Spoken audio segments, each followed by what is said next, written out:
বাবা মার চেহারার দিকে আপনি মুস্কি হেসে তাকাবেন, একটা হজের সওয়াব দিবে কে? বাবা মার চেহারার দিকে তাকালে কিসের সওয়াব?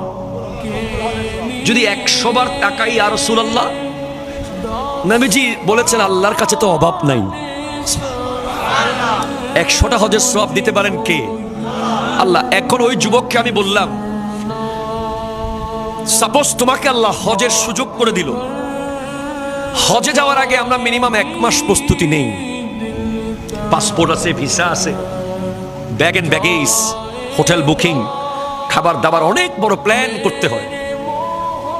তো তুমি তোমার আব্বা আম্মার সামনে যাওয়ার আগে 10 মিনিট প্রস্তুতি নাও।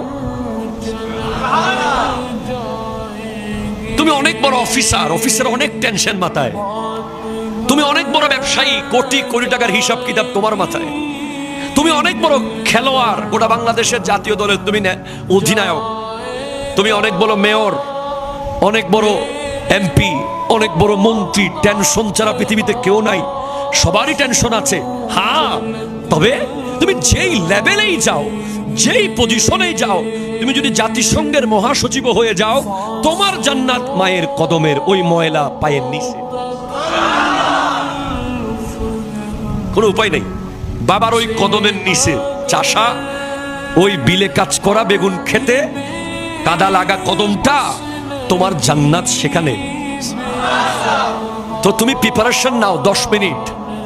তোমার মায়ের চেহারা দেখার আগে নিজেকে বলো যে আমি যদি ওনার সাথে খুশি মনে 5 মিনিট কথা বলতে পারি বা ওনার দিকে হাসি মুখে তাকাতে পারি, আল্লাহ আমাকে একটা মকবুল হজের সওয়াব দেবে।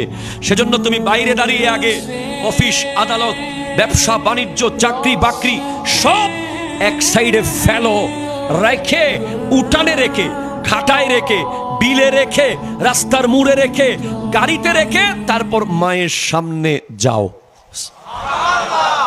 দরকার আছে? বলেন, এটা আমল করলে লাভ না ক্ষতি?